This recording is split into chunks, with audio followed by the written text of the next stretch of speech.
안녕하세요. 이번에 겪었던 일들 여러분들께 풀어보려고 이렇게 사연 남겨봅니다.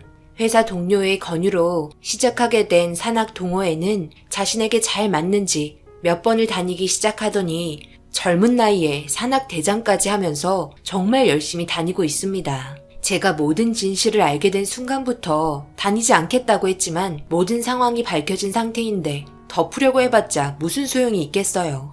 어차피 끝낼 각오하고 저질렀다 생각합니다. 남편이 처음으로 산악 동호회에 가입하고 등산을 시작했을 때 정말 많이 걱정했었습니다.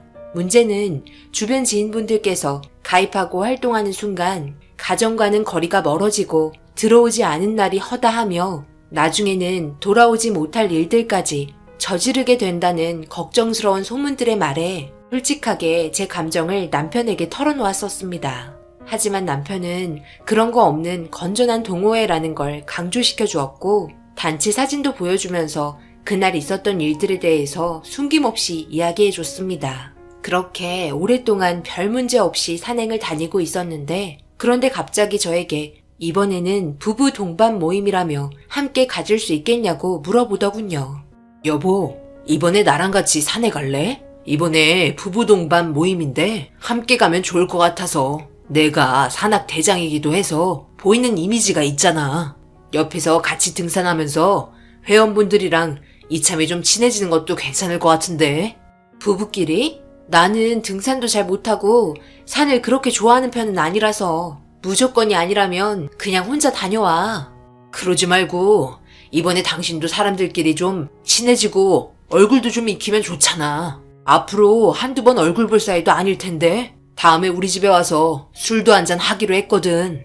뭐? 우리 집에 와서 술도 한잔 한다고? 뭘 그렇게까지 해? 동네 술집에서 한잔하고 들어오면 되는 거지. 나 이것저것 준비하는 것도 힘들어. 그러니까 집에는 데리고 오지 마.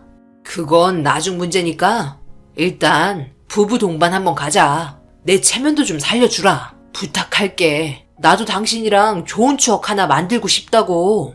남편의 계속되는 부탁에 산을 좋아하지 않았던 저는 결국 남편을 따라 관광버스에 올라탔습니다. 남편은 저를 회원분들에게 인사시켜주고 있는데 어떤 여성분께서 남편 옆으로 오더니 저를 위아래로 훑어보며 비웃는 표정으로 건네는 말들에 제 기분이 불쾌해지기 시작했습니다. 몸매도 좋고 얼굴도 이쁘고 그리고 이 여자는 걸치고 있는 등산복들이 모두 꽤 비싸 보이는 고급스러운 것들을 걸치고 있었습니다. 저는 급하게 길거리에서 파는 싸구려 등산복 몇 개 남편이 사줘서 입고 나왔었죠. 어머, 안녕하세요. 말씀 많이 들었어요. 대장님 아내분 되신다고요? 저는 등산 갈 때마다 외롭지 않게 항상 옆에서 말동무해주는 장미연입니다. 오늘은 아쉽게도 옆자리에 앉을 수 없겠네요. 좋으시겠어요. 이렇게 자상하고 멋진 남편분 두셔서요. 매번 혼자 온다고 얼마나 저를 잘 챙겨주시던지 너무 부럽네요. 뭘 또 그렇게까지 얘기해. 내 와이프 괜히 오해할라. 오늘 부부 동반이긴 하지만 아닌 사람들도 함께 오거든. 내가 통솔하는 입장이다 보니까 주말에도 빠질 수가 없겠더라고. 서로 의지하면서 등산하니까 좋기도 하고. 미연씨, 오늘은 혼자 잘할 수 있지? 아, 뭐예요, 대장님. 아내분 오셨다고 지금 저 외톨이 만드시는 거예요?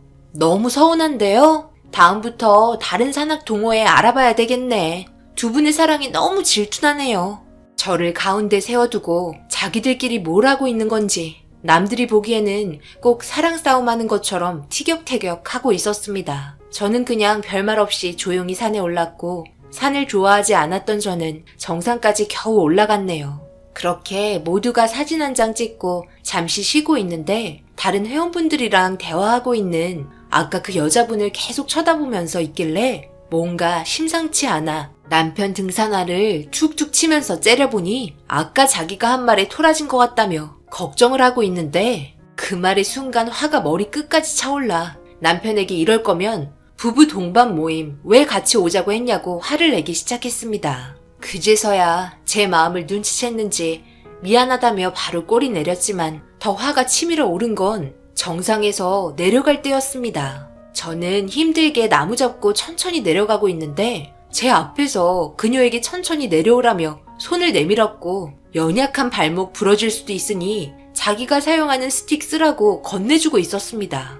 그녀가 제 눈치를 보면서 아내분은 어떡하냐고 말을 하자 남편은 바로 제 발목은 무쇠 발목이라 절대 부러지지 않는다고 강하게 말하길래 그 말에 상처받아 더 이상 아무 말도 하고 싶지 않아 그냥 혼자 내려왔습니다. 남편이 저보다 다른 사람들을 더 챙겨주는 모습에 너무 화가 나 집에 도착할 때까지 아무 말도 안 하고 있었습니다. 그렇게 집에 도착 후 남편과 저는 대판 싸우기 시작했네요. 그런데 제가 화를 내고 있는 게 이해되지 않는다며 되려 이상한 사람 취급하는 것처럼 쳐다보기 시작했습니다. 뭐 그런 거 가지고 화를 내? 내 체면이 뭐가 되냐? 같은 회원 식구고 힘들어하면 도와줄 수도 있는 거지. 지금 그거 가지고 나한테 화낼 문제야? 부부 동반으로 갔으면 밝게 웃으면서 농담도 주고받고 하는 거지. 그렇게 속이 좁아서야 다음부터 부부 동반 데려갈 수나 있겠어? 정말 창피해서 죽는 줄 알았다. 다들 당신 어디 안 좋냐며 불편해해서 내가 정말 창피했어. 그래? 내가 창피했어? 이게 다 누구 때문인데. 밖에 나가면 나를 더 챙겨줘야 하는 거 아니야? 그리고 부부 동반 모임이면 당연히 더 신경 써줘야지. 그 여자가 당신 마누라야? 내가 마누라 아니야? 이해하려고 웃으면서 참아보려 했지만 산에서 내려갈 때 뭐라고 그랬어? 내 다리는 무쇠다리고 그 여자 다리는 새다리냐? 농담도 정도껏 해야지. 그런 발언은 우리 부부의 이미지만 깎아먹는다는 거 몰라? 그 여자가 삐져있는 건 걱정은 되면서 내 마음 상한 건 안 보여? 이런 놈을 사랑하고 결혼한 내가 잘못이지. 정말 실망이야. 다시는 안방 들어올 생각하지 말고 그리고 산악 동호회도 나가지 마. 그런 데 나가니까 사람이 점점 이상하게 변하고 있네. 내 말대로 이제는 동호회 모임 나가지 마. 산악 대장이고 뭐고 다 때려치워. 차라리 그냥 뒷산이나 혼자 올라갔다 내려와. 그걸로도 충분하니까.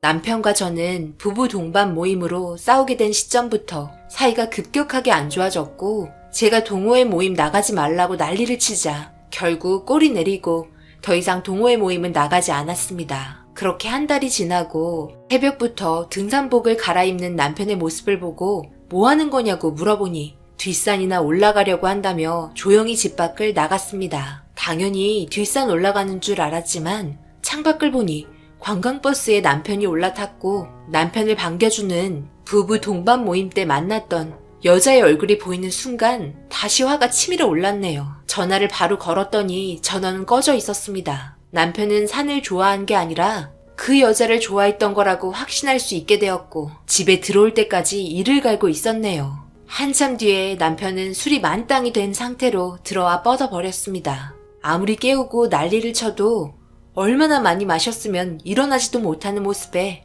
남편이 너무 한심스러웠고 이렇게 있을 수 없어 다시 제자리로 돌려놓고 바로 잡아야겠다 생각했습니다. 살면서 누구나 한 번쯤 실수할 수 있기 때문에 술이 깨면 진지하게 대화하면서 모든 상황을 정리해야만 우리의 결혼 생활 이어나갈 수 있었습니다. 그렇게 남편은 한참을 거실에서 뻗어서 자더니 정신을 차렸는지 일어났고 제가 옆에 앉아있는 모습에 놀라서는 급하게 술이 깬 척 저를 보며 조심스럽게 어제 있었던 일에 대해서 사과를 하기 시작했습니다. 아무 말도 안 하고 쳐다만 봤는데 산악 대장인 만큼 갑자기 그만둘 수 없었다며 자기 입으로 술술 풀어대더군요. 용서해주기로 한 거 한 번만 봐준다고 말하면서 앞으로 절대 동호회 나가지 말고 등산을 가고 싶으면 저와 함께 가자고 약속을 받았습니다. 그렇게 별일 없이 지내고 있었는데 남편을 너무 믿었던 걸까요? 그런 환경들을 맛보게 되면 그때는 이미 돌이킬 수 없을 정도로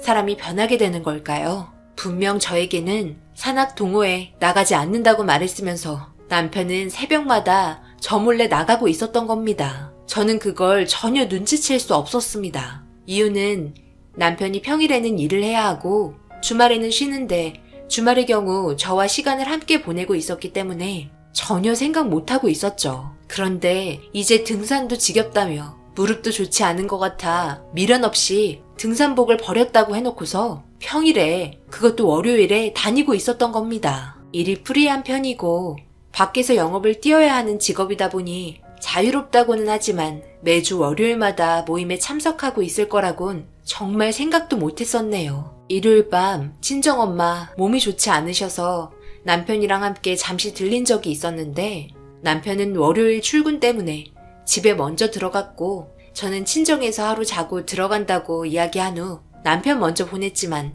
엄마가 그래도 아침 출근길 아침밥은 챙겨줘야 하지 않겠냐며 들어가 보라는 말에 아침 6시쯤 조용히 친정집에서 나와 택시 타고 집으로 도착했는데 집안에 남편이 없었습니다. 보통 7시쯤 나가긴 하지만 너무 일찍 서두른 것 같아 전화를 걸었는데 순간 잘못 누른 건지 통화가 연결이 되면서 남편 차 안에서 누군가와 대화하는 목소리가 들려오기 시작했습니다. 수화기를 귀에 대는 순간 저는 너무 놀랐고 가슴이 쿵쾅거리는데 차 안에 들려온 대화 내용은 정말 충격적이었습니다. 시간이 좀 빠듯하네. 오늘은 좀 늦겠다. 그런데 우리끼리 이렇게 다니면 동호회 사람들한테 다 소문나겠다. 그치?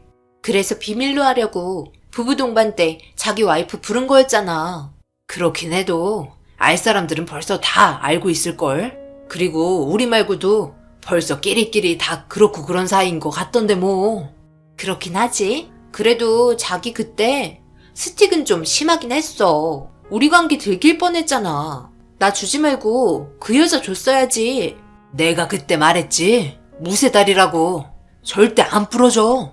자기 다리는 야리야리해서 넘어지기라도 하면 정말 큰일 난단 말이야. 나 그때 솔직히 좀 삐져있긴 했어. 등산 가방에 스틱 있었는데 일부러 안 꺼낸 거다. 몰랐지?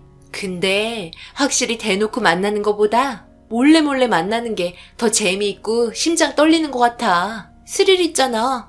내일 우리 집에 물건 좀 옮겨야 하는데 도와줄 수 있지? 당연하지. 아침 일찍 가면 되는 거지? 주말에 만날 수가 없으니 많이 답답하다. 최대한 조심하고 있긴 한데 와이프가 이 사실 알게 되면 분명 이혼하자고 길길이 날뛸 테고 그에 대한 위자료 소송에 돈 나가는 건 장난 아닐 텐데 우리 진짜 조심해야 하는 거 알지?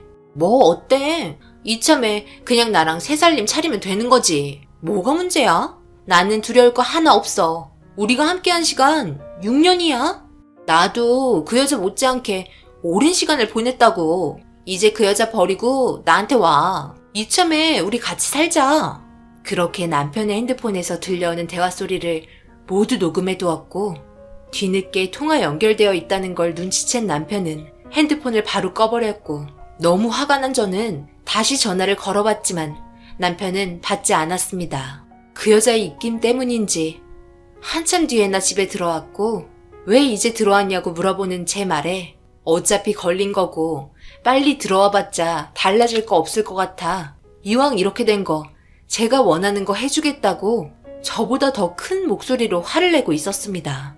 너무 기가 막혀 멍하니 바라보고 있자 남편은 기다렸다는 듯이 언제 준비한 건지도 모를 이혼 서류를 제 얼굴에 던졌습니다. 믿는 구석이 있으니 저러는 거 잘 알고 있었습니다. 저에게 너무나 큰 상처와 수치심에 남편이 원하는 대로 핸드폰에 녹음된 파일과 그리고 차 안에 있던 블랙박스를 떼서 증거물로 제출하고 이혼 위자료 소송과 정신적인 피해 보상 그리고 저희 가정을 파탄낸 그 여자에게도 소송을 걸어 위자료를 받아냈습니다. 그런데 그 여자의 소송 위자료까지 남편이 모두 내줬다는 걸 알게 된 후 제 속은 골이 깊어질 대로 깊어졌지만 어차피 이혼했고 이제 신경 쓸 일 없다 생각하며 남편 없이 홀로 살아갔습니다. 그렇게 외로이 지낸 지 1년이 넘어갈 시점에 갑자기 저에게 전 남편이 찾아와 용서를 빌기 시작했습니다. 그러면서 하는 말이 그 여자와 새 살림을 꾸리려고 했고 원하는 대로 모든 걸 다 줬는데 그 여자가 알고 봤더니 애 둘 달린 이혼녀에 재산까지 모두 털어갔다며 완전 꽃뱀이었다고 한탄하더니 이런 자기 자신이 너무 후회돼 다시 제자리를 찾고 싶다며 과거의 일들 땅을 치고 후회하고 있으니 한 번만 기회를 달라고 눈물을 흘리면서 애원하기 시작했습니다. 아내를 버리고 다른 사랑을 찾으려 떠난 사람인데 이제 와서 기회를 달라며 제 앞에서 자존심 버리고 무릎 꿇고 있는 모습이 너무 한심했네요. 결국 빈털터리에 혼자가 되어버린 남편 얼굴에 굵은 소금 한 바가지 뿌리며 다시는 찾아오지 말라고 소리쳤습니다. 이런 남자와 살면서 아기가 없었다는 거에 하늘에 감사합니다. 습관성 유산으로 예전에 임신을 하려고 몇 번을 시도했었지만 계속되는 실패에 정신적으로 너무 힘들어 포기하고 살았었는데 만약 아이를 가지게 된 상태로 이런 일이 벌어졌다면 생각만 해도 끔찍하네요. 그동안 남편의 속내를 하늘이 아셨는지 불쌍한 저를 도와준 것 같습니다. 평생 동안 자기 잘못 뉘우치며 살길 바랍니다. 앞으로 살아갈 인생 꽃길만 펼쳐졌으면 좋겠네요. 제 사연 읽어주신 분들 항상 좋은 일 가득하시길 바랍니다. 감사합니다. 오늘의 사연은 여기까지입니다. 댓글로 여러분들의 생각과 조언을 남겨주세요. 구독, 좋아요, 알림도 꼭 부탁드립니다. 저는 다음 영상으로 찾아뵙겠습니다. 감사합니다.